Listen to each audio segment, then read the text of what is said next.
Paranormal in Pennsylvania may discuss topics such as suicide, murder, and other potentially upsetting things. Listener discretion is advised. Hello, and welcome to Paranormal in Pennsylvania, where we discuss history and hauntings. Today's episode, we deviate, and instead, we discuss hot paranormal debates. I'm Sarah. I'm Erica. And I'm David. Let's get into it. All right. So it's been a while since we've done just like a fun discussion episode. We did the zombie apocalypse one, but that was back in season 2. We didn't do anything like this in season 3, actually.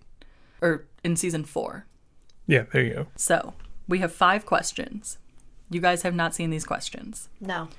And some of them are debates, and some of them are just questions. I'm gonna make my opening argument. It's really unfair that you got to prep yourself for these questions, and it's a debate. Really starting Erica off on the losing foot, or it's showing your lack of confidence in yourself in winning this debate. I even have my laptop turned so Erica can't see it. Oh yeah, no, I can't see anything right now.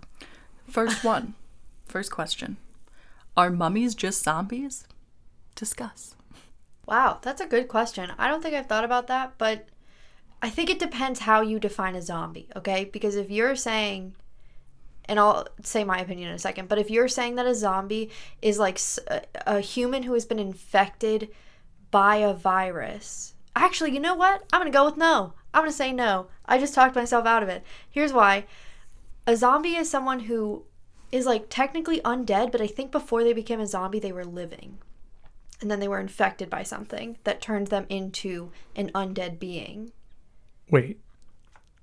How you go from being dead to undead? Let her finish. Starting dead. I'm going to let you finish, but I genuinely don't even know what I was saying in the beginning. To be honest, I don't even remember. You're like, generally they were alive before they died.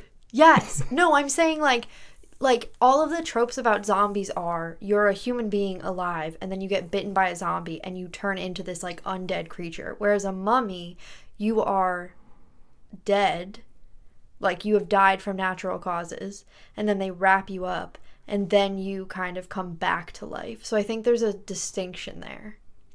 David? So even within what you described as zombie, is a zombie an undead or a alive person? So when somebody gets bit by like a virus, there's like their body is still alive.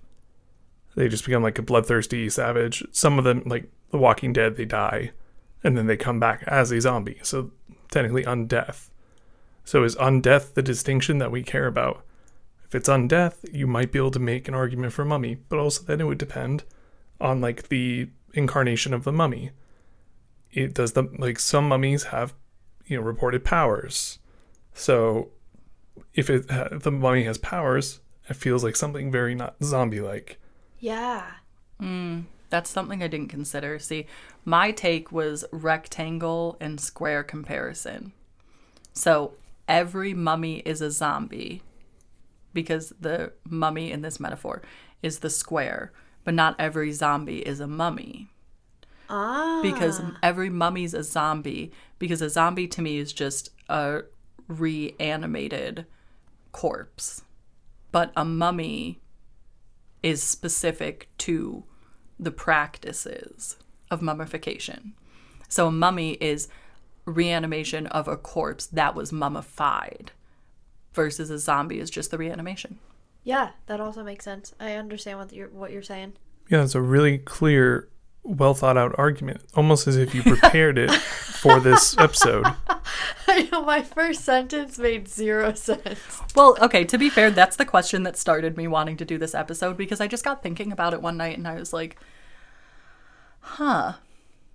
Yeah. Are zombies mummies? And I was like, I genuinely am interested in what David and Erica have to say about this. Yeah. Yeah, I mean, really, you could have just even made the question, what is a zombie? Because like the thing I pointed out of like, is it undeath or is an infected person still classified as a zombie? Well, see, I wasn't aware. I have never really watched The Walking Dead. I wasn't aware that in that scenario that people die first and then they wake back up. So I had this idea in my head that when people get bit by zombies, they just slowly it's like they almost have like a disease where they're just like slowly, like their body rots from the inside. So technically they've never died, but they're not alive. Like, I don't know how to... But if that's not the case... Certainly not in The Walking Dead. Well, also, I was just thinking of, like, the zombie armies and stuff that people allegedly, like, rise from graveyards. Like, those are long dead people. That's true. Okay, so, like, taking this a little bit further, is a skeleton, like an animated skeleton, is that technically a zombie? Okay, I'm gonna... Wait, no, maybe, because do mummies have flesh? I was gonna say. I'm gonna say no. Mummified flesh? Yeah, they have mummified flesh. That's the point of the mummification, is to preserve their body. Oh. Mm-hmm. Then I will say no to that one. I would say no. I would say animated skeleton, different category. Yeah. Because why? Because the vibe. So it has to be flesh on the corpse for it to be a zombie. Yeah. Yeah. Yeah, I'd say so. Okay. In my professional opinion. Okay. Next question. Ouija boards. Fun? Dangerous? Off limits? My opinion on this has recently shifted slightly.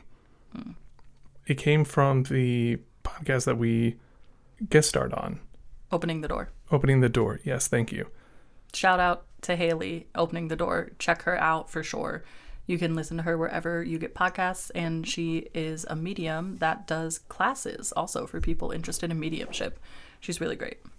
So, based on our conversation with her, previously I thought that this was a very dangerous, off limits, do not touch with a, 10-foot pole. Mainly because also, like, in my mind, there was no way you know what you were talking to. So it's totally up in the air. But after our conversation with her, it sounds like if you're really well trained, you might be able to have an idea of what you're dealing with on the other side, which, certainly lowers the risk. Still far too much risk for me personally, but I could see how you might be able to mitigate some of the danger. What about you, Erica? So I pretty much think they're off limits. I guess for me personally, right? Like, I understand people wanting to do them. In my brain, it's almost like, when we're doing EVP sessions or when you're just like talking aloud, I think there's still a barrier there. If a spirit is reacting through a machine or through like a motion machine or even EMF, that there's still a barrier. I think for me, it's almost like doing a Ouija board like opens a gateway in my head. And I think that is really a scary thought for anyone to have to do. So for me, it's like off limits. Yeah, I think it has to do with the moving of the planchette, like both hands, your hand being on it, and then the spirit also moving the planchette. I think that is what gets to me. And I will say the discussion with Haley changed my mind a bit on this, because I previously thought never Ouija boards, but I think now it's reasonable for some people to use them. The way she describes it is it's kind of like tarot cards, right? Like it's how it's your tool that you use. And she goes through her process and stuff, and you can listen to the whole episode with her. It's interesting. But for me, that means it's off limits for me, but it's fine for someone else. It's off limits for me because I am not trained. I, in fact, won't even have decor in my house with Ouija stuff on it because I don't want anyone messing with it. I don't want anything to come through. And I think intention does matter, as with anything with the paranormal. What is your intention with this Ouija board? Who do you want to contact? But I think there's too many variables, and I'm not knowledgeable enough on it for it to be a tool that I could use. Right. You have a strong lack of control of any of those variables. I mean, currently, I'll speak for the three of us, we're all in the total dark for that. Mm-hmm. Oh, yeah. We don't know a single variable that we can even, like, shape or work with. Yeah. But also, Sarah, when you said when you're touching it, the planchette, and the spirit's touching the planchette, I guess is one of the dangers also that kind of makes it a conduit? That's what I'm thinking. Yeah. Because like Erica was saying with the EMF reader, well, I guess it could touch the EMF reader. But like a REM pod, you're not touching a REM pod when it's interacting with it. Right. I think for me the distinction is even if a spirit would touch an EMF reader, they're not like moving my hand. They're just like maybe grazing it. You know what I'm saying? Yeah. And so something taking over my body and moving my hands, I think, is too much for me. I agree. Ouija boards are not for me. No, not for me either. Not very debatey, but that's fine. Well, I figured we were all going to have similar responses. Yeah. Right, but hearing it immediately, I was like, oh, but we can actually talk about this really cool thing, this cool aspect of it. Yeah. If you were a vampire, what parts of vampire lore would you want to be true? Oh, I definitely want to freaking sparkle in the sun, man. I'm like all of You and your Twilight fantasies, man. Because, okay, so I listed some, like, things that I would like were living forever, being beautiful, and moving fast. And being, like, with beautiful, being, like, a super beautiful, super strong. Yeah. I didn't write sparkle in the sun, actually. Because I think that would make things hard. Oh, yeah. I mean, you have to live like they did in, like, very rainy areas where the sun doesn't come out too often. I'm sorry, I'm still just stumbling with that you didn't think that Erica would want to live her Twilight fantasy. I'm still stuck on the fact that that's the only thing Erica has said she would want to be true about the lore. Well, Also, I'm yes. not done. But Oh, I want to sparkle. I want to attend a high school as like a 400-year-old God, vampire. no. And I want to live somewhere that it's dreary. No, if I could be an immigration paralegal forever, I'd do it. I like my job. But no, I think immortality, I do like the idea of that. Yeah, I guess the beauty thing too. Like, that's super cool. And yeah, the sparkling in the sun. I'm trying to think of any other thing that I can think of, like in history, like a myth or something. I mean, at least the Twilight vampires can like go out in the day. They just have to be careful. There's also like the aspects of, well, I guess it depends on like historical lore, or is it like any lore that has ever existed? I think well, Yeah, any lore. I was gonna say Sorcery I'm not and asking the question. sorcery would be pretty cool too. Shape-shifting, that'd be cool too. Because depending on what version, you might be able to only turn into a bat, but you might also be able to shapeshift into many animals. Yeah. That's a cool one. Anything else? Yeah, like the enhanced, physical capabilities. So like, jumping, moving, strength, those things are all cool. Immortality, the, vitality. I wonder, is it like a point system where it's like, oh, I want like these 3 things, but now you have to pick like 4 negative traits to go with it? Well, that's what I was going to say, negative traits, right? So things that I wouldn't want to be true is that you can't go outside in some lore. The fact, in some lore, you have to drink human blood. Some of the vampires are not pretty, like Nosferatu. So I wouldn't want that. Or the Strigoi. Yeah, that true. And then not having kids. I don't like that part. If you live forever and you can never have kids, it depends on when you become a vampire. Well, it depends on what lore you believe. The Twilight fantasy girl over there. Well, she was she's still human. a human. Do you Still, even know Twilight? That means I'm that you can sorry. still This is sire. insulting. It still means you can sire children. I guess that means you couldn't have kids. Right. But that means I could sire children still. So, boom. Right. But We're- not like We're with... married. So just remind you. Yeah, I'm just throwing it out there. I'm not saying I'm going to become a vampire and be like, well, sorry, Sarah, I have to go sire a bunch of vampire children now. Create my army of vampire children.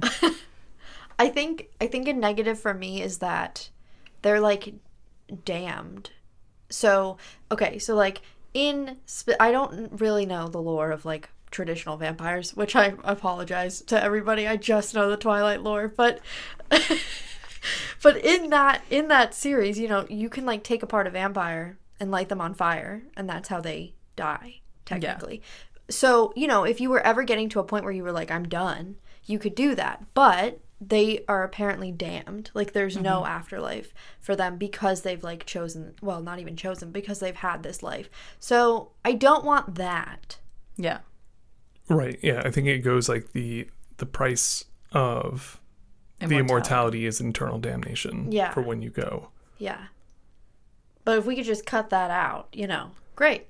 Oh, another downside is the lack of empathy for humanity. So it seems like a lot of them, because of all this power you get, you start to disassociate with humanity. and you see them less as like you and more like cattle. Yeah. See, but that really depends, because I was trying to think of all of the different vampire lores that I've read or seen, and in the TV show A Discovery of Witches, the vampires are the scientists. Oh. And they do like research with blood. And so that's not lack of empathy for humans, because they're trying to figure out how to like prevent blood cravings and stuff like that in vampires so they can coexist with humans better. Yeah, and I guess like in Castlevania, well, in the animated Netflix Castlevania series, Dracula is a scientist himself. It's like, you know, clearly hundreds of years ahead of the technological curve. Mm-hmm. But he also hates humans in that. But he's just like really into science. Mm-hmm. I just think it's an interesting concept. Think of the different amounts of, or the different types of vampire lore we've already cited. We've cited like at least 10 different sources of lore. Yeah. It's crazy how many different takes on vampires there are. Oh, yeah, for sure. Yeah. It's funny. It's the same thing with werewolves. Mm-hmm. I mean, there's actually like 2 different lores of werewolves in Harry Potter alone. Yeah, there's a lot of werewolf lores out there, including like, if you're a big fan of like the Elder Scrolls, there's not only just werewolves, but there's like werebears, there's oh man. In D&D, there's like were chickens. Oh. Yeah. If I could turn into a chicken every full moon, I wouldn't mind. I'd be okay with the chicken. I'm just saying, like, I wouldn't hurt anybody. I wish we were doing video recording. I'm just saying, of all the things to turn into at the full moon, Why would you pick a chicken? No, but I'm just saying, like, I wouldn't hurt anybody. All I could do is, like, peck things. But plenty of things want to hurt you. I mean, fair, but I'm just, as somebody who doesn't want to hurt anybody, a were-chicken would be okay. Like, I would not want to be a werewolf because I don't want to eat my friends. But your friends eat you. Not if y'all are not werewolves. What do you mean? But if a were-chicken is attacking me and I don't know that it's you, I'm gonna kill it. That's fair. But also just like your average, I don't know, coyote, wolf, fox is going to look at you up and down and be like, oh, there's a snack. David is outraged. I wish that people could see him genuinely throwing his hands up in the air. This is when I rely on the support of my loved ones, David. I need a coop. You need to, so you want to be a part of a, instead of like a pack of werewolves, a coop of were-chickens. A flock of were-chicken. I don't even need chicken friends. I just She's just saying she needs somewhere, like how they put werewolves in cells. Right. She needs somewhere to need a ride safe out place. her were-chickenness that is big enough for when she becomes a human again. right.